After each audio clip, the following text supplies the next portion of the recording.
फैजाबाद लोकसभा क्षेत्र में सुबह से ही लंबी लंबी कतारें लग गईं। लोग कतारबद्ध होकर अपने घरों से निकलकर मताधिकार का प्रयोग कर रहे हैं। इसी क्रम में जीजीआईसी स्थित मतदान केंद्र पर पहुंचकर कमिश्नर गौरव दयाल, आईजी प्रवीण कुमार और डीएम नीतीश कुमार ने मतदान किया। इसके अलावा भाजपा प्रत्याशी लल्लू सिंह ने भी शहादतगंज स्थित अपने बूथ पर पहुंचकर मतदान किया। उन्होंने कहा कि 400 के पार का नारा सच होगा और 500 सालों का संघर्ष के बाद राम मंदिर बना। इस दौरान डीएम ने कहा कि पूरे जिले में शांतिपूर्ण मतदान हो रहा है। इस बीच 10 ईवीएम मशीनों में गड़बड़ी पाई गई, जिसको रिस्पास टीम भेजा गया, तत्काल ठीक कर दिया गया। इसके अतिरिक्त जिले में मतदाताओं की सुविधा के लिए गर्मी को देखते हुए तरह तरह की अन्य सुविधाओं में भी प्रदान की गई है।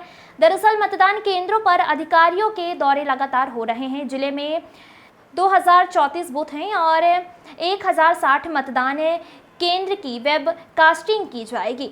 चुनाव संपन्न कराने के लिए लगभग 8000 मतदान कर्मी लगाए गए हैं। 19,27,759 मतदाता 13 प्रत्याशियों के भाग्य का फैसला करेंगे। प्रमुख रूप से भाजपा से लल्लू सिंह, इंडिया गठबंधन से अवधेश प्रसाद, बासपा से सच्चिदानंद पांडे और कम्युनिस्ट पार्टी से पूर्व आईपीएस अरविंद सेन यादव चुनाव मैदान में हैं। हम फैजाबाद अयोध्या लोकसभा के सभी नागरिकों से हमारा आग्रह है कि मतदान करने अवश्य निकलें और पूरे परिवार के साथ अड़ोस पड़ोस के लोगों के साथ मतदान करें। भारी मतदान होना चाहिए। 400 पार का जो नारा है कितना? 400 पार का जो नारा है वह 100% पूरा है। विपक्ष जो कह रहा है कि जो है राम मंदिर का मुद्दा हमेशा लेकर के 500 सालों के संघर्ष के बाद आज भगवान राम के जन्म स्थान पर भव्य राम का मंदिर बना और जिसके कारण बना है, स्वाभाविक रूप से उसके आम मतदाता में, राम भक्तों के मन में उनके प्रति आदर है। वह तीसरी बार इस देश का प्रधानमंत्री बना। फैजाबाद लोकसभा क्षेत्र में दरियाबाद जो विधानसभा क्षेत्र है वो बाराबंकी में है। 4 विधानसभा क्षेत्र यहाँ पे हैं और शांतिपूर्ण तरीके से मतदान की प्रक्रिया चल रही है।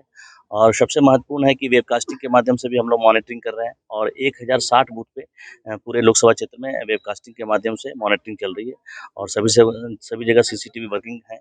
और इसके माध्यम से हम लोग ये भी देख पा रहे हैं कि कहाँ पे ईवीएम में खराबी है, उसको तत्काल प्रभाव से बदला जा रहा है। हमारे सेक्टर मजिस्ट्रेट तत्काल प्रभाव से पहुँच के तत्काल ठीक कर दिया गया है। तो अभी सभी जगह शांतिपूर्ण तरीके से मतदान की प्रक्रिया चल रही है। पूरे जनपद में 2000 जनपद और लोकसभा क्षेत्र में 2074 आपके बूथ हैं, जिसमें 19,27,000 वोटर हैं जो मतदान की प्रक्रिया में सहभागी बन रहे हैं। और आप सभी से इलेक्ट्रॉनिक और प्रिंट मीडिया के माध्यम से मैं कहना चाहूँगा कि सभी वोटर अपने मत का प्रयोग अवश्य करें और लोकतंत्र को मजबूत बनाएं, सशक्त बनाएं और हमारा जो लोकतंत्र जीवित होगा और बेहतर होगा, एक वाइब्रेंट लोकतंत्र बनेगा जब हम सहभागी बनेंगे। आप सभी को शुभकामनाएं।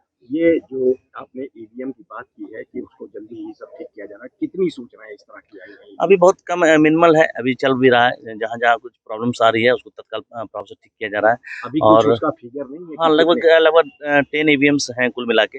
कुछ वीवीपैट्स हैं तो तत्काल प्रभाव से चेंज किया जा रहा है। हमारा रिस्पॉन्स टाइम 10 से 15 मिनट का है, हम तत्काल उसको चेंज कर देते हैं। ये भीषण गर्मी का समय है, मतदाताओं के लिए क्या व्यवस्था है पोलिंग स्टेशन? हाँ, इसमें सबसे महत्वपूर्ण है, हम लोगों ने शेड्स की व्यवस्था भी की है मतदाताओं के लिए और हमने ये भी कहा है कि वारंडा जो होता है उसका प्रयोग किया जा सकता है और पानी की व्यवस्था है, क्योंकि अधिकांश विद्यालयों में मिड डे मील भी बनता है, उसमें पानी की व्यवस्था भी होती है, सब कुछ व्यवस्था होती है। तो वहाँ हम लोगों ने कहा है कि उसका प्रयोग किया जाए तो काफ़ी बेहतर होगा। और हम लोगों ने पूरी व्यवस्था की है। पीठासीन अधिकारी को जो ट्रेनिंग दी थी और सेक्टर मजिस्ट्रेट को जो ट्रेनिंग दी थी उसमें ये बताया गया है किस तरीके से व्यवस्था करनी है। और हम लोगों ने ये भी कहा कि बेंचेज अगर रखना है तो वो भी रख सकते हैं। स्कूल्स वगैरह में काफ़ी बड़ी संख्या में बेंचेज होते हैं, उसका प्रयोग किया जा सकता है। क्या किसी पोलिंग स्टेशन